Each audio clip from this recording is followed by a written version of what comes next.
सभी को नमस्कार। आज आपकी मुलाकात एक ऐसी शख्सियत से कराने वाला हूं जो इंदौर का निवासी है। मात्र 19 साल का लड़का जिसने अपने जीवन में बहुत कुछ हासिल किया जो हम सोच भी नहीं सकते। हम तो 100-200 कदम चलकर भी अपने आप को थका हुआ महसूस करते हैं, हारा हुआ महसूस करते हैं, लेकिन इस नौजवान ने अपनी जिंदगी में वो मुकाम हासिल किया है जिसको हम खुद उसकी ही जबानी सुनते हैं।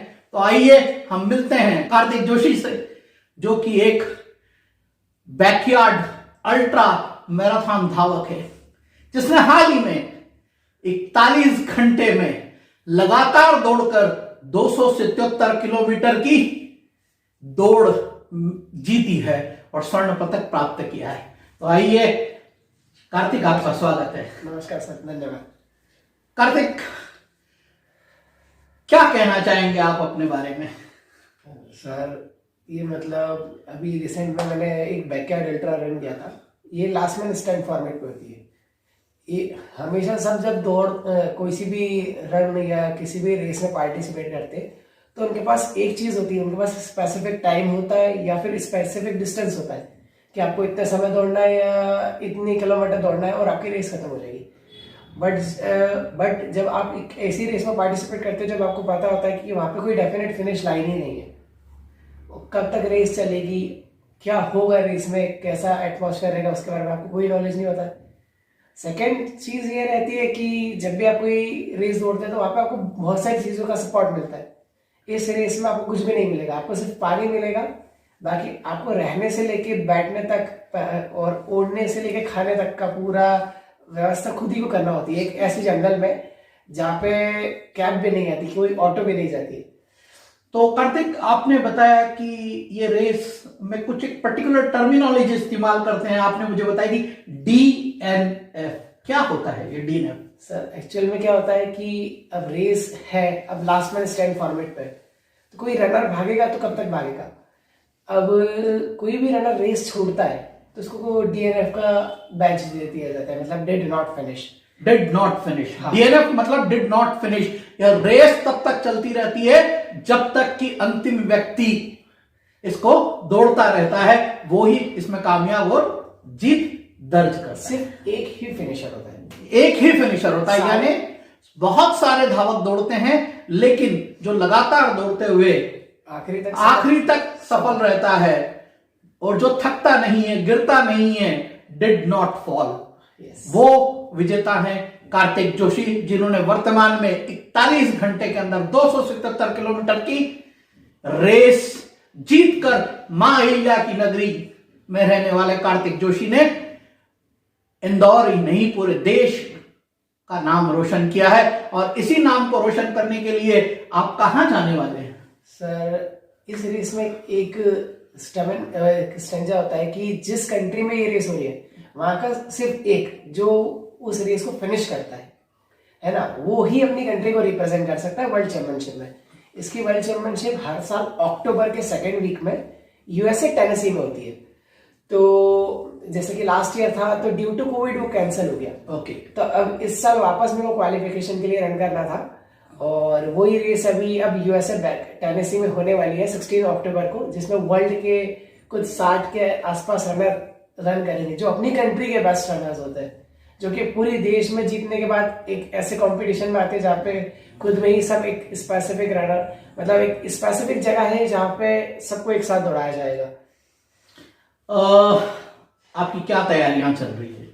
सर इस रेस के लिए मैं भी प्लानिंग कर रहा हूँ कि एक्चुअल में मेरे को करना कैसे है, क्योंकि जिस जगह वो रेस होती है वहां से पहला वॉलमार्ट भी 100 किलोमीटर से ज्यादा दूर है और एक ऐसे जंगल में होने वाली जहाँ पे पूरी प्योर ट्रेल है, हार्ड रॉक वाली, जैसे कि 2-3 फीट के पत्थर है और पूरे जंगल में पत्ते ही पत्ते हैं और कुछ ऐसे क्रॉसिंग से जो बहुत ज्यादा इनडेफिनेट होते हैं, जैसे 2 पेड़ है उसके बीच में से क्रॉस करके रन करना है और आप किसी को एकदम से, मतलब अगर आप किसी को धक्का देते हैं तो आप हमेशा के लिए डिस्क्वालीफाई हो सकते हो उस रन में। तो ऐसे बहुत सारे जो पॉइंट्स हैं उसको ध्यान में रखते हुए मैं प्लानिंग कर रहा हूँ कि मेरे को रात में भागने के लिए कैसे और क्या करना होगा। क्या चैलेंज है उसमें? सबसे ज्यादा चैलेंज क्या है? सर वहां पे सबसे बड़ा चैलेंज है क्योंकि वहां का स्टैंडर्ड टाइम ही 60 घंटे, कम से कम 60 घंटे वहां पे रनर भागते ही है, क्योंकि लास्ट 2 सालों में कुछ वुमेन्स ही ऐसे रेस में विन किया है। जैसे 2019 की विनर मैगी गुटेलर थी, एक जो 62 घंटे किसी भी मिल ने रन किया है। तो वो मेरे लिए और कितना डिस्टेंस ट्रेवल किया उन्होंने? 62 घंटे में सर कितना हो गया, 400 किलोमीटर के लगभग, 420 किलोमीटर के लगभग उन्होंने रन किया था। कार्तिक, आपको कैसा महसूस हो रहा है जब आप देश को रिप्रेजेंट करते हुए अमेरिका जाने वाले हैं? सर क्या होता है, जब हम खुद के लिए रेस भागते हैं या खुद का परफॉर्मेंस देखने के लिए रेस भागते हैं, तब आपके ऊपर इतना प्रेशर नहीं होता, इतना लोड नहीं होता है और आप इतने मोटिवेट भी नहीं होते उस समय। बट जब आप देश के लिए भाग रहे होते हैं तो आपके ऊपर सबसे पहला एक प्रेशर होता है कि आपको देश के लिए भागना है, और उस समय आप एक मोटिवेशन भी फील करते हैं कि नहीं, I am representing my country और मैं कैसा परफॉर्म करूंगा। उसमें एक्चुअल में एडिशनली एनर्जी वो होती है जब आप वहां पे रन कर रहे होते हैं कि आप अगर 62 घंटे या 70 घंटे पर थकने लगते हो तो आपका देश का नाम या उसका झंडे की जो नजर है या उसकी झलक वो आपको अगले और 10 लुक के लिए तैयार कर सकती है। बट वो आपकी थिंकिंग पे डिपेंड करता है। कार्तिक, मैं जानना चाहूंगा, ये जो दौड़ने का जो आपका पैशन है ये कहाँ से शुरू हुआ? सर हमारी एक दुकान थी रामबली नगर इंदौर में, वहाँ पे पास में एक पुलिस ट्रेनिंग सेंटर है RAPTC। तो वहाँ से जब भी मैं रेगुलर स्कूल जाता था तो मैं देखता था कि पुलिस के जवान कितने अच्छे से दौड़ रहे हैं, उनके स्ट्राइड्स कितने अच्छे हैं, कितने स्पीड में भाग रहे हैं, वो भागते हुए कितने अच्छे लग रहे हैं। तो क्या मैं ऐसे दौड़ सकता हूँ? मैं 10-12 दिन तक उनको रोज देखते रहा। फिर 10वें-11वें दिन मैं भी प्लान किया बहुत सोच समझ के कि चलो यार आज मैं भी दौड़ के देखता हूँ क्या मैं भाग पाऊंगा। तो मैं गया पूरा प्लान करके, शूज वूज पहन के और शॉर्ट्स पहन के, क्योंकि उस समय ये पता था कि रनिंग के लिए शूज और एक शॉर्ट्स की जरूरत होती है। तो मैं गया उस दिन, मैंने मतलब जब स्टार्ट किया था सिर्फ मैं 500 मीटर दौड़ पाया होऊंगा और फिर मैं रुक गया। फिर मेरे को लगा यार रनिंग हर किसी के लिए नहीं है, हर कोई नहीं भाग सकता है। तो 1 घंटा उसी ग्राउंड पर मैं बैठा रहा और देखता रहा कि एक्चुअल में हो क्या क्या रहा है, कौन कैसे भाग रहा है। तो 1 घंटे तक देखने के बाद वापस सभी को देखने के बाद, सबको निहारने के बाद समझ में आया कि जो धीरे भाग रहा है वो बहुत देर तक भाग रहा है और जो तेज भाग रहा था वो थोड़ा भाग के रुक जाता था। यानी आपको मूल मंत्र मिल गया दौड़ने का। मूल मंत्र क्या है? हाँ, क्या होता है, जो गाड़ी धीरे चलती है वो लंबे समय तक लंबी दूरी तय कर सकती है और जो गाड़ी तेज चलती है उसको थोड़े समय के बाद एक ब्रेक लेना होता है। उस दिन मुझे समझ में आ गया था। तो मैंने पहले दिन अपना 13 किलोमीटर का रन किया। सबसे पहले तो मुझे पता पड़ा है कि आप 500 मीटर दौड़ने के बाद, हाँ, मैं 500 मीटर दौड़ने के बाद बैठ गया था। फिर मैं 1 घंटा तक सभी को देखते रहा था कि क्या हो रहा है, सभी को देखते रहा, समझते रहा कि एक्चुअल में चल क्या रहा था। तो मैंने जब उनको देखा तो मेरे को तब समझ में आया घंटे के बाद कि जो धीरे दौड़ रहा था और वो बहुत देर तक दौड़ रहा था और जो तेज दौड़ रहा था वो थोड़े समय के बाद रुक जाता था, फिर वापस दौड़ने लगता था। तो मैंने सोचा कि मैं धीरे दौड़ के ट्राई करता हूँ। तो मैंने अपने पहले अटेम्प्ट में 13 किलोमीटर अटेम्प्ट किया पहले दिन। उस दिन से मेरी रनिंग जर्नी स्टार्ट हुई और तब से मैंने अभी तक 100 से ज्यादा रेसेस रन किए। कितने गोल्ड मेडल अभी तक जीत चुके हैं, मेडल्स जीत चुके हैं आप? सर मेडल्स में सर 136 मेडल और ट्रॉफी मेरे पास है और गोल्ड मेडल और पोडियम्स की बात करें तो 50 के आसपास। ग्रेट। अच्छा कार्तिक, एक बात बताओ, आपका कोई मेंटर है क्या इस दौड़ में? आपका कोई मेंटर है? सर एक्चुअल में मैं हमेशा खुद ही को ट्रेन करने का प्लान करता हूँ। ऐसा रहता है कि कोई मेरी बॉडी को नहीं समझ सकता कि मैं क्या कर सकता हूँ। सभी मुझे मतलब मैं सभी से नॉलेज लेता हूँ कि एक्चुअल में मेरी रनिंग कैसी होना चाहिए या रन में क्या क्या बेनिफिट्स होने चाहिए, क्या क्या बैरियर्स होते हैं और कैसा रन होना चाहिए। और उसको करना और उस प्लान को स्ट्रक्चर में लाना मेरे ऊपर होता है। मैं एक मेंटर के ऊपर या किसी ट्रेनर के ऊपर इसलिए डिपेंड नहीं होता हूँ क्योंकि वो सिर्फ वो ही समझ सकता है जो मैं उसको बताऊंगा और मैं वो कुछ समझ सकता हूँ जो मेरी बॉडी में चल रहा है। अब कोई कोच होगा तो मुझे ये डेडिकेट करेगा, ये समझाएगा कि तुमको आज 15 या 16 किलोमीटर भागना है मेरे कल के परफॉर्मेंस पे देख के, और मेरी बॉडी को मैं रीड कर सकता हूँ उस दिन की कि मैं 50 किलोमीटर भाग सकता हूँ क्या। अगर मैं कैपेबल 50 किलोमीटर भागने की तो मैं 50 किलोमीटर क्यों ना भागूं। या मेरे दिन का शेड्यूल या पूरे मंथ का शेड्यूल 1000 किलोमीटर के आसपास है और जो मेरा ट्रेनर होगा वो एक स्टैंडर्ड टाइमिंग या स्टैंडर्ड डिस्टेंस समझाएगा कि आप 600 किलोमीटर महीने का भाग लो और उसका टाइमिंग ऐसा ऐसा होना चाहिए। तो खुद को एक एक्स्ट्रा ऑर्डिनरी तरीके से जब तक जो सब कर रहे हैं वो करने से अच्छा है कि आप वो चीजें और ऐसी नई थ्योरी लाओ जो करने में थोड़ी कठिन हो, बट जब आप परफॉर्म करने जाए तो आपको आपका परफॉर्मेंस भी आसान लगे कि मेरे को तो कुछ हुआ ही नहीं था उस रन में। मैंने सुना आपका उद्देश्य जीतना नहीं होता है लेकिन परफॉर्म करना होता है। सर एक्चुअल में यही होता है, क्या होता है ना कि सर जो भी कोई कंपटीशन में लोग जाते हैं तो उनका एक ही उद्देश्य होता है कि जीतना। तो अब जीतने से तात्पर्य क्या है, आप अपना सर्वश्रेष्ठ प्रदर्शन करिए किसी भी रेस में, किसी भी कंपटीशन में। आप दूसरों से जब तक कॉम्पिटिट करोगे तो एक स्टैंडर्ड लेवल तक ही आप पहुंच पाओगे, जहां तक दुनिया पहुंची है। आप खुद से कॉम्पिटिट कीजिए, आप वहां पहुंच जाओगे जो किसी ने थिंक नहीं किया है। अगर आप खुद से कॉम्पिटिट कर रहे हो, खुद की ट्रेनिंग पर बिलीव करते हैं, तो वो कुछ कर सकते हैं जो दूसरे नहीं करते। और अगर आप जीतने का उद्देश्य बना के नहीं जा रहे हो ना, तो डेफिनेटली आप जीत सकते हो अगर आप अपना सर्वश्रेष्ठ प्रदर्शन करोगे तो।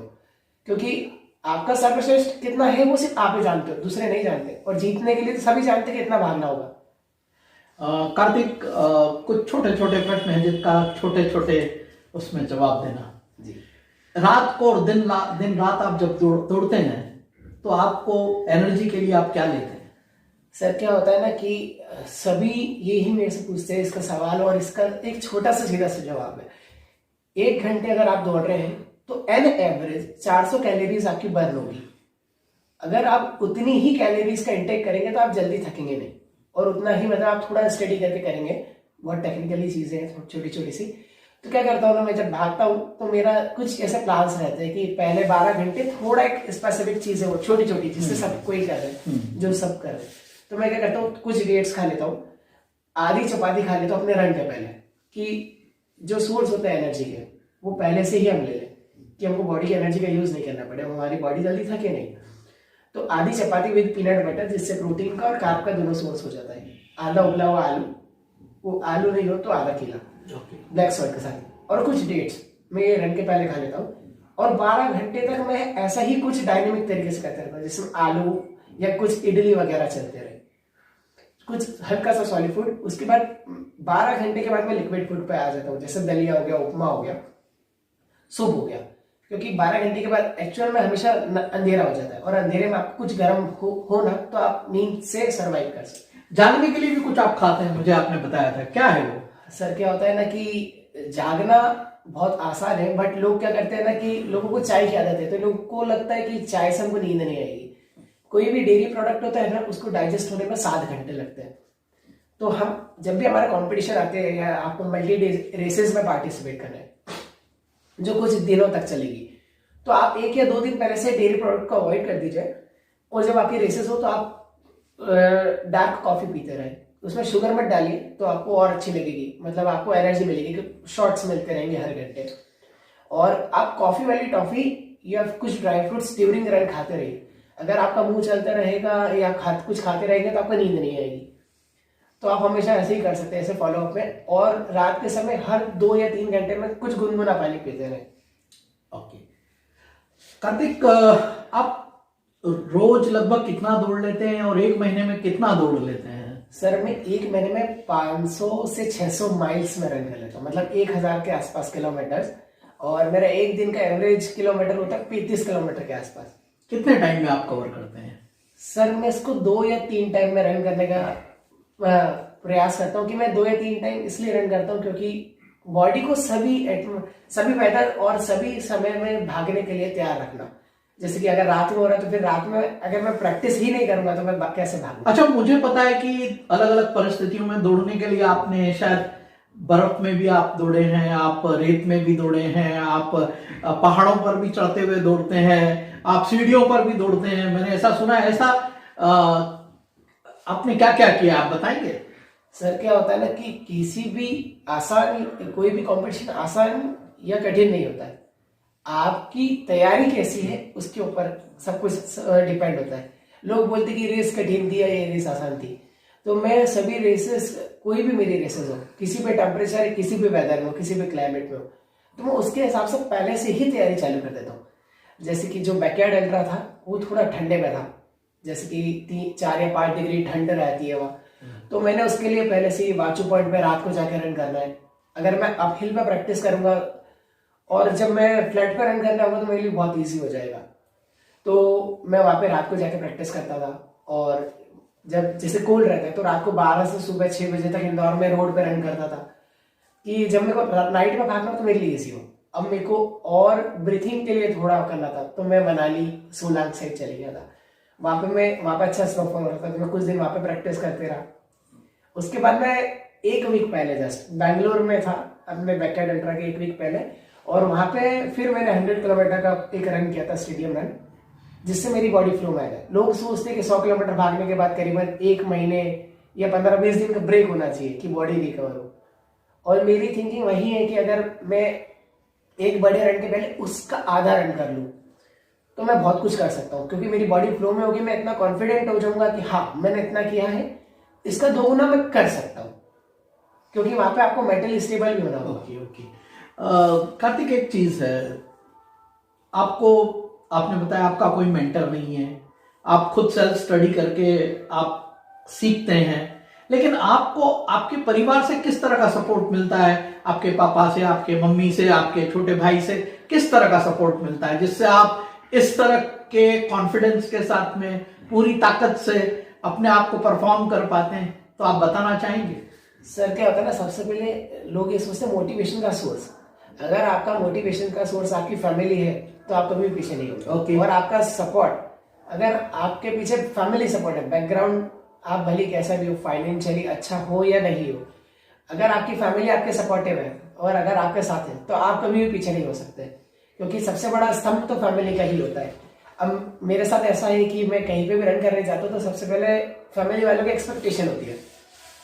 तो अगर मैंने सोचा है कि मैं कोई 21 किलोमीटर 1 घंटे 20 मिनट में भागूंगा, तो फैमिली वालों की एक्सपेक्टेशन होती है 20 मिनट में तो ऐसे ही बोल रहा है, 18 या 16 मिनट में तो आराम से हो जाएगा, 1 घंटा 18 मिनट 1 घंटे 16 मिनट में। तो उनको ट्रस्ट है आप पर, इसलिए इस तरह से वो सोचते हैं। उनकी एक्सपेक्टेशन मुझसे और ज्यादा है, जो मैंने सोच रखा है उससे ज्यादा वो सोचते हैं। उनको लगता है कि हाँ मैं जो बोल रहा हूँ उससे ज्यादा कर सकता हूँ। और फिर क्या होता है ना कि अब मैं कहीं पे भी प्रैक्टिस या रन करके आता हूँ तो फैमिली वालों को सबसे पहला उनका ये प्लान होता है कि अब आने के बाद क्या क्या मुझे लगेगा, या खाने में देखे या एक्सरसाइज करने में देखे, तो वो उस चीज को पहले ही प्रिपेयर कर देते हैं। फैमिली का फाइनेंशियली बैकग्राउंड वैसे तो अच्छा नहीं है, बट जो भी उनके लिए पॉसिबल होता है, मेरे न्यूट्रिशन में क्या मैनेज करना है, मेरे एक्सरसाइज, मेरे ट्रेनिंग प्लान के लिए और क्या क्या मैनेज करना है, वो अपने हर संभव तरीके से उसको मैनेज करते हैं। आप बॉडी को फिट रखने के लिए क्या क्या करते हैं? सर मैं बॉडी को फिट रखने के लिए एक दिन में 4 ग्लास वार्म वाटर पीता हूँ, जिसमें थोड़ा सा नींबू और ब्लैक सॉल्ट होता है, क्योंकि वार्म वाटर पीने से बॉडी बहुत हेल्दी रहती है। उसके बाद मैं दिन में 2 फ्रेश जूस पीता हूँ, जैसे एक ब्रेकफास्ट के टाइम फ्रूट या वेजिटेबल का, इवनिंग में फ्रूट या वेजिटेबल का। अपना ब्रेकफास्ट, लंच और डिनर तीनों एक स्पेसिफिक टाइम पे करता हूँ, जो हमेशा ऐसा सेट रहता है, 5-10 मिनट ही आगे पीछे होता है। और दिन भर ऐसी ही चीज खाता हूँ, मतलब जिससे मुझे एनर्जी मिले। जैसे कुछ लोग सोचते हैं ना कि यार अभी भूख लग रही है तो ऐसा कुछ खा लिया जाए, तो मैं सोचता हूँ कि उस जगह मैं सैलड या किसी ऐसी चीज को इंक्लूड कर लूँ जो मुझे एक्स्ट्रा ऑर्डिनरी एनर्जी दे। तो जैसे क्या होता है ना कि मैं अपना ब्रेकफास्ट सुबह 9 बजे के आसपास करता हूँ, लंच 1 बजे के आसपास करता हूँ। अब 4 या 5 बजे मुझे वापस भूख लगी तो मैं कॉर्न खा सकता हूँ या मूंगफली दाने खा सकता हूँ जो उबले हुए हो। उसमें प्रोटीन का सोर्स मेरी बॉडी में एक समान मात्रा में मिल जाएगा, एक मतलब पर्याप्त जितना मुझे ज़रूरत है। फिर मैं 8 बजे के पहले अपना वापस डिनर कर लेता हूँ। तो ऐसे ही मैं अपने दिन। आप कितने घंटे सोते हैं? करीबन 7 घंटे के आसपास एक। मैंने सुना है कि रेस के दौरान आपको दौड़ने का सोने का वक्त नहीं मिलता है। हाँ सर, रेस के दौरान मुझे सोने का वक्त नहीं मिलता है, तो मैं क्या करता हूँ ना कि अपने ऐसी रेस में क्या होता है, आपको सभी टाइम आप ही को मैनेज करना होता है। तो इस बार तो मैंने बिल्कुल नहीं सोया, सिर्फ मतलब प्लान किया था वैसा, पर वो प्लान मैंने सोचा कि इस बार मैं ट्राई करता हूँ, एक्सपेरिमेंट करने की जरूरत थी। अगर जब तक आप एक्सपेरिमेंट नहीं करेंगे तो उसको स्ट्रक्चर में कैसे लाएंगे या उसको अपने रूटीन में कैसे लाएंगे। तो मैंने क्या किया ना, इस बार नहीं सोया।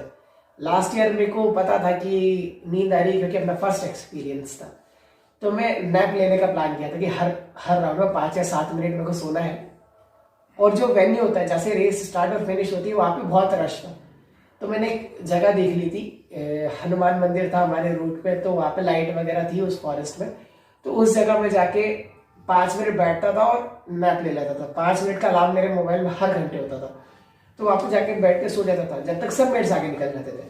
तो अब उठने के बाद मेरे पास एक चैलेंज होता था कि मेरे को सबसे आगे पहुंचना है, तो मैं बहुत तेजी से दौड़ के आता था और सबसे आगे जाके पहुंच जाता था। मैंने सुना है कार्तिक, आप बताते हैं कि आप किसी और के साथ प्रैक्टिस नहीं करते हैं, उसका कारण क्या है? सर क्या होता है ना कि अगर मैं आपके साथ प्रैक्टिस करने जाऊंगा, रेगुलर आप भी जाएंगे, एक दिन आपने बोला कि आज घर पे गेस्ट आ रहे हैं या आज मैं फिट नहीं हूँ, आज मुझे मेरी तबीयत खराब है, आपने बोला हम कल चलेंगे, तो उस जगह मैं भी डिमोटिवेट हो जाऊंगा कि नहीं यार मैं नहीं कर सकता हूँ। सेकंड पॉइंट ये है कि मैं भी कल कर लूंगा। सेकंड पॉइंट ये है कि अब अगर आप मेरे साथ रन कर रहे हैं तो सबकी अपनी स्पीड, अपनी पावर, अपना एंड्योरेंस होता है, कोई कैसा भाग सकता है उसके ऊपर डिपेंड करता है। तो अगर आप मेरे साथ भाग रहे हैं तो मुझे आपका भी टेंशन रहेगा कि यार हम फॉरेस्ट में भाग रहे हैं या हम ऐसा भाग रहे हैं, तो कोई मेरे साथ है तो मुझे इसका ध्यान रख के चलना है। अगर मैं अकेला करूंगा तो मैं अपना अच्छा परफॉर्म कर सकता हूँ, जो मैं करना चाहता हूँ मैं हमेशा एक्चुअल कर पाऊंगा, इसीलिए मैं हमेशा अकेले ही प्रैक्टिस करता हूँ। एक चीज कार्तिक, ये जो आपने एक अलग तरह की विधा में दौड़ने का प्रयास किया, एक शुरुआत की, तो मैंने सुना अब तक आपके 50-60 जोड़ी जूते उसमें खर्च हो चुके हैं, और वो जूतों की यात्रा क्या है? सर जब मैंने रनिंग स्टार्ट की थी तब मेरे को सिर्फ एक ही चीज़ पता थी कि रनिंग में सिर्फ एक शूज़ लगते हैं और एक शॉर्ट्स लगते हैं। तो जब थोड़ा समय हुआ 1 साल, तब मेरे को समझ में आया कि शूज़ इतने महंगे आते हैं। उससे पहले एक ही चीज़ पता थी कि 200-500 के आसपास के शूज़ आते हैं, उसमें आप रनिंग कर सकते हैं। जैसे जैसे डिस्टेंस, टाइम और एक सर्वाइविंग बढ़ते गया, मतलब कितने लंबे समय तक मुझे भागना है, वो जैसे ही बढ़ा तो पता चला कि ये शूज़ की कॉस्ट धीरे धीरे बढ़ते जा रही है, एक्सपेंस बढ़ते जा रहे हैं, जैसे कि कपड़ों के, क्योंकि नाइट में भागने के लिए दूसरे कोई कपड़े होते हैं, ऐसी रेसेस भागने के लिए भी कपड़े कुछ और होते हैं, बारिश हो रही है उसके लिए कुछ और पहन के भागना है। तो जब मेरे ऐसा सब कुछ स्टार्ट हुआ तो आज पिछले 4 सालों में मेरे पास कुछ 42 जोड़ जूते हैं।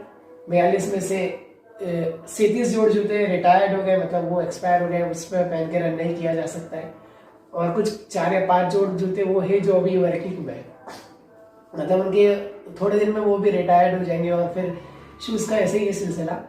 और एक शूज़ का मतलब अगर हम एक एवरेज रेट जोड़े तो 15 से 16 हज़ार रुपये के आसपास का एक शूज़ आता है।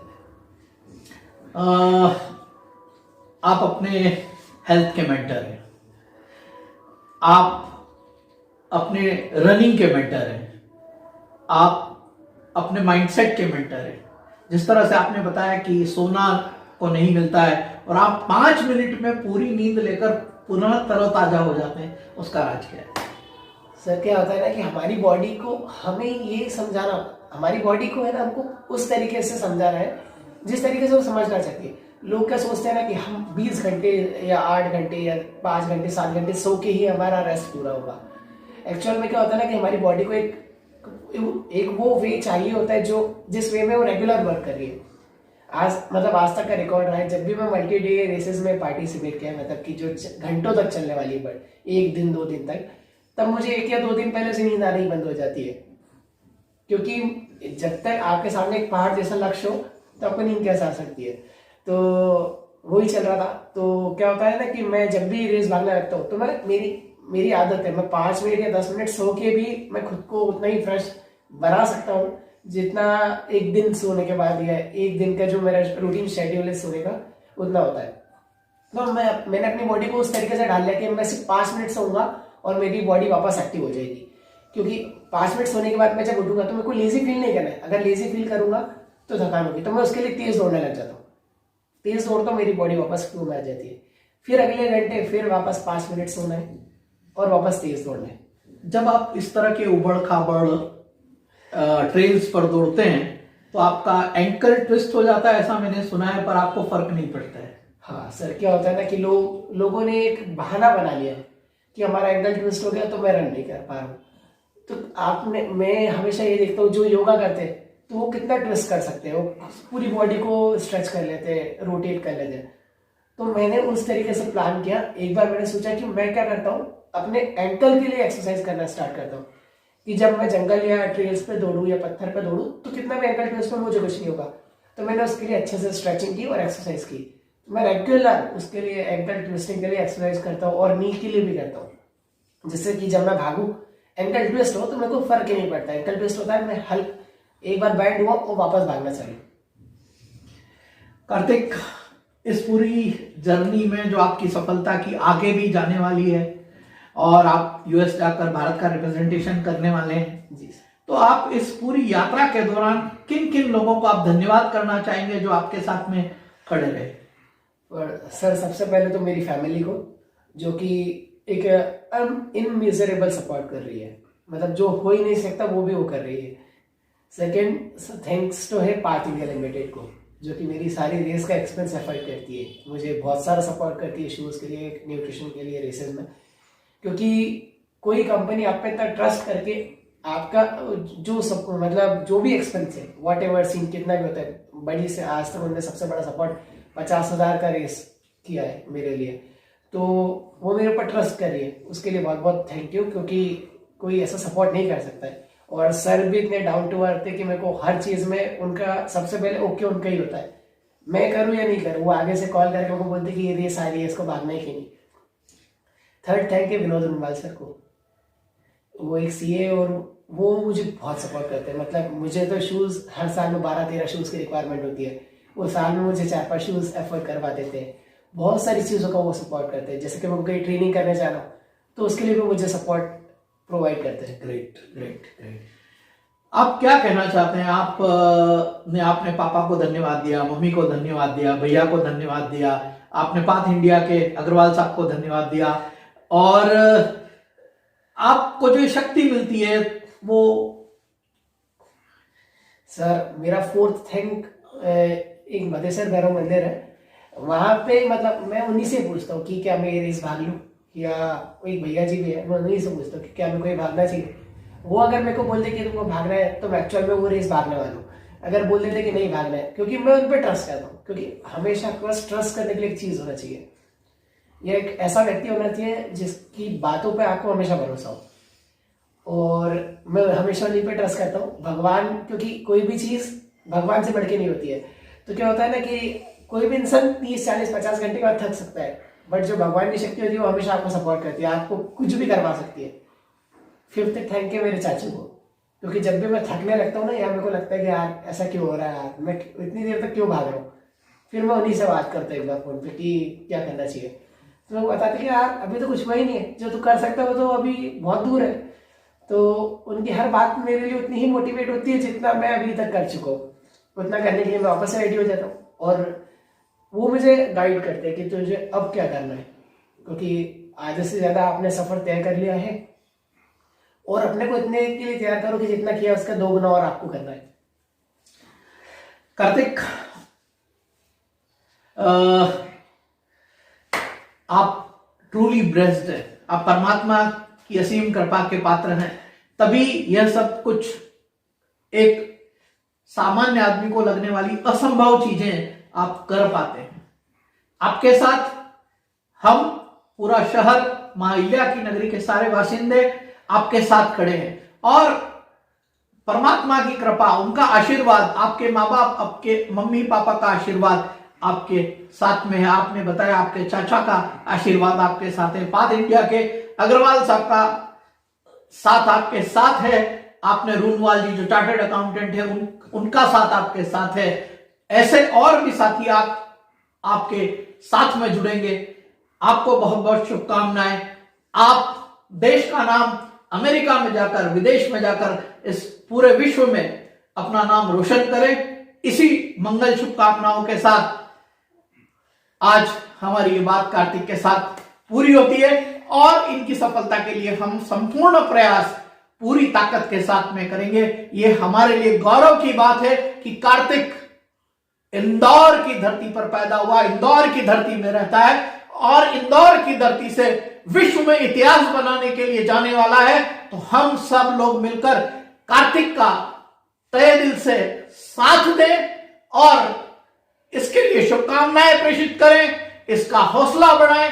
केवल यहां नहीं, अमेरिका में भी अगर हमारा कोई दोस्त रहता है तो कार्तिक के लिए हौसला अफजाई करने के लिए हमें अपने वहां भारतीय लोगों को भी मोटिवेट करना पड़ेगा, जिससे कार्तिक वहां जाने के बाद अपने लोगों के बीच में रहे, और जब अपने लोगों के बीच में रहेगा तो निश्चित रूप से भारत का झंडा विदेश की धरती पर लहराने वाला है। और मैं कार्तिक को दिल से, पूरी आत्मा से यह आशीर्वाद देना चाहता हूं, डीएनएफ आपके हिस्से में नहीं आने वाला है। Thank you sir. आपके हिस्से में डीएनएफ नहीं आने वाला है, यानी did not fall, did not finish, did not finish नहीं रहेगा, you will be the finisher of the game and you will win the race.